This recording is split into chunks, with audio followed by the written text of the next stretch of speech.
Happy New Year. This semester we are going to be looking at chemical reactions, and we'll spend a good portion of the year looking at how to kind of break them down by looking at their type, balance them, and then also figure out quantities of reactions of products that will form or how much reactants are needed. Doing some calculations, and so that will cover a good part of our semester before we go into new concepts. So chemical reactions are really important, and we've talked about chemical reactions before without actually calling them chemical reactions, and we called them chemical changes before. And a chemical change or reaction, if you remember back to when we talked about this in our matter study back at the beginning of first semester, we say a chemical change or chemical reaction is a change in which a new substance is formed. And we remember that this new substance is formed by either breaking bonds or creating new bonds between atoms. But we do have to follow the law of conservation of mass. So no atoms can just appear out of nowhere or disappear. It all has to be accounted for on both the reactants and the product side. And we also have 5 signs of chemical change, because we can't actually observe with the naked eye, bonds breaking, because that's on the atomic level. So things that we'll look for instead include heat and light transfer, color change, a precipitate has formed, which remember that means a solid, or bubbles, and that is representing a formation of a gas. So when we're looking at a reaction, we'll have some sort of indicator or sign that tells us that a chemical change or new substance has occurred and formed by breaking and making bonds. We have 5 different types of chemical reactions.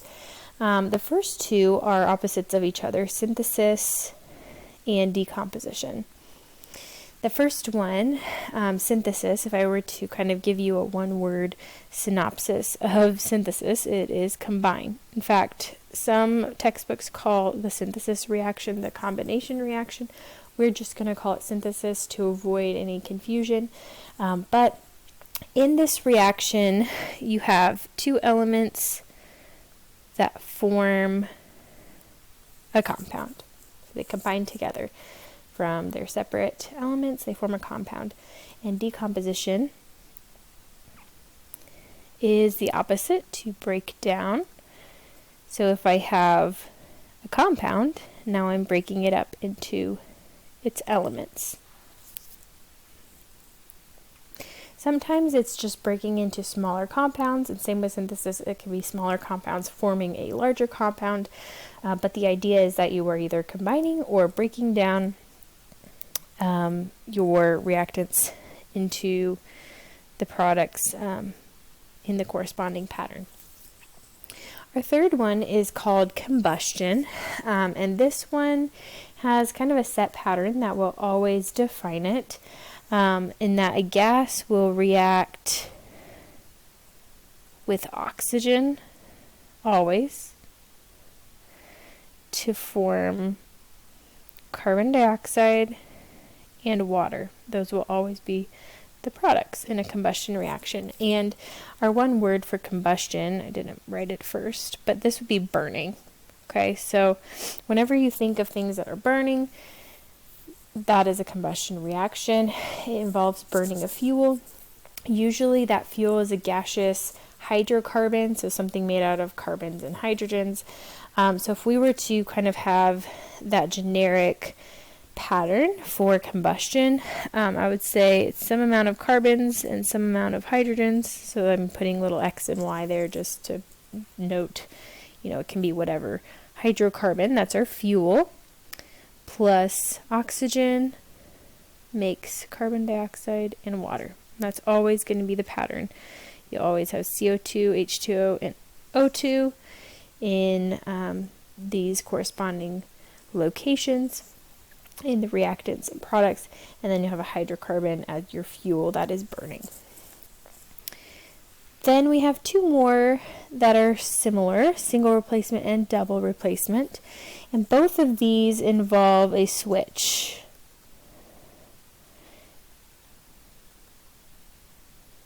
Okay, so they're going to have some element switch within this reaction. So the first one is single replacement, and a single replacement has an element and a compound that swap partners.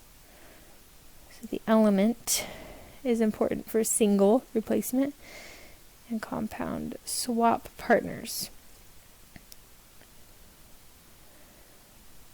You might be thinking, well, an element doesn't have a partner, it's just by itself, and you would be correct. So the reason I'm saying they swap partners is because the compound will swap out which element, whether it's the original or if it's swapping out one of the partners. So let me give you a generic AB equation here again. So there's my element and my compound, BC. And I'm going to swap partners, so I'm just going to pop A in place of B and kick B out. So now B is the element and AC is the new compound. So that's the generic pattern for a single replacement. You have an element and a compound, and they swap partners. A double replacement is where you have two compounds. So we don't have the element, we have two compounds swapping partners, and this time they both have partners. So this is a little bit, makes more sense when I say they swap partners, but both of them are compounds. So in our generic equation, AB plus CD, there's two compounds, and let's swap partners. Then let's have CB and AD. So there's two new partnerships from swapping. Okay, so there's our 5 different types of chemical reactions based on patterns. So let's now take these patterns that we have defined and try these out on some examples. So it says examine the following reactions, then classify them by type, and then it has the options listed out here. So if it's synthesis, we're going to write S, decomposition D, combustion C, single replacement SR, and double replacement DR. So our first one, we have copper 2 carbonate compound, and it's going to break down into 2 smaller compounds. So this looks like it's breaking down. That would be a decomposition reaction. Just like we said earlier, it doesn't always have to break into elements. It can be smaller compounds like this example. Okay, the next one, we have magnesium and chlorine, 2 different elements, reacting to form this product, magnesium chloride. So it looks like these are combining. This would be a synthesis reaction to form a compound. Next, we have a hydrocarbon with our key players for the combustion reaction. So this should be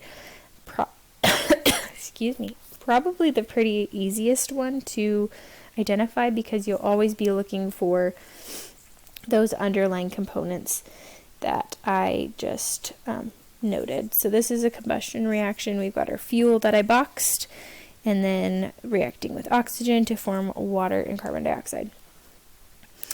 Next, we have silver nitrate and sodium chloride. That's 2 compounds making 2 new compounds, silver chloride and sodium nitrate, and they have swapped partners. This would be double replacement. And our last one, we have zinc. That's an element with hydrogen chloride. It's a compound.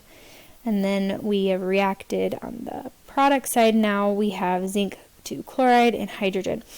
So we've got another compound and element that have swapped places. This is single replacement. So the gist of this week is to identify these patterns, okay? And then also to review signs of chemical change. So in this review concept right here, I have a video that I'm actually going to email you the link, because I think this video clip link may not actually work. It has to have the URL. So I'm going to email that to you so you can actually do this. And I'll also include what times in the video to watch specifically for each reaction so that you can just jump to the right spot. So I will email that. Actually, you should already have an email with that in it by the time you watch this video. So let's do the type together, and then I want you to write observations in that third column on your own. And these are signs of chemical change. So like I listed earlier, that's review. We're looking for things like heat, light, color change, really any new property. So maybe it has a smell or, new texture. Maybe a precipitate formed, that's a solid, or bubbles. Those are the main 5 signs that we're looking for that you are going to write in this observations column to tell me that a reaction happened. So let's do these types really quick, then you can follow the link that I send you. So our first one, sodium phosphate and silver nitrate. It looks like we have 2 compounds that are swapping partners. This is double replacement. I encourage you to try this before you watch the video and then check them. So if you need to, go ahead and pause it. So the next one, we have an element and a compound swapping partners. This is single replacement. Next we have 2 compounds and 2 compounds that have swapped partners, double replacement. Here's our friend that is really easy to identify. We got our fuel, hydrocarbon, that reacting with oxygen to form carbon dioxide and water, that's combustion. This one's a little bit harder to identify because it doesn't follow our perfect patterns. But it looks like we have 2 larger compounds that are breaking into 3 smaller, so breakdown would be decomposition. And our last one, 2 elements, sodium chloride, chlorine, making a compound, sodium chloride. So we are combining to make a synthesis reaction. For our practice, you have some classification and then some questions about chemical change and review the law of conservation of mass.